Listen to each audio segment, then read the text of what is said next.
Hundreds of thousands of water bottles meant for victims of Hurricane Maria are still sitting at a Puerto Rico airport nearly a year after the deadly storm, according to a report. A photo showing the bottles in boxes and covered in a blue tarp on a runway in Ceiba was shared widely on social media Tuesday evening.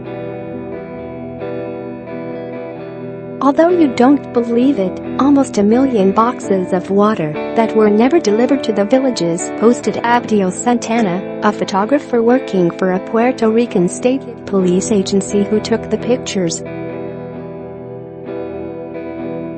Is there anyone who can explain this? FEMA acknowledged to CBS News on Wednesday that the bottles were brought inland in 2017 in the wake of the hurricane and that they were turned over to central government.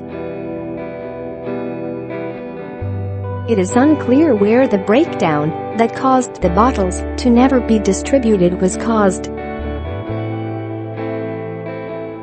Celebrity chef Jose Andres, who brought a crew of volunteers to help feed victims of Maria in the wake of the storm, called for an official independent investigation into what happened to the stash of drinking water. "My teams knew about it, but first they will say, 'No, we cannot use them.' Months later, water was no good for human consumption," he tweeted. "We were buying water because they wouldn't give it to us." He didn't specify who they was. The revelation comes as President Trump doubled down on his administration's response to Hurricane Maria on Wednesday and lashed out at the mayor of San Juan, who has been a critic of the effort, as incompetent.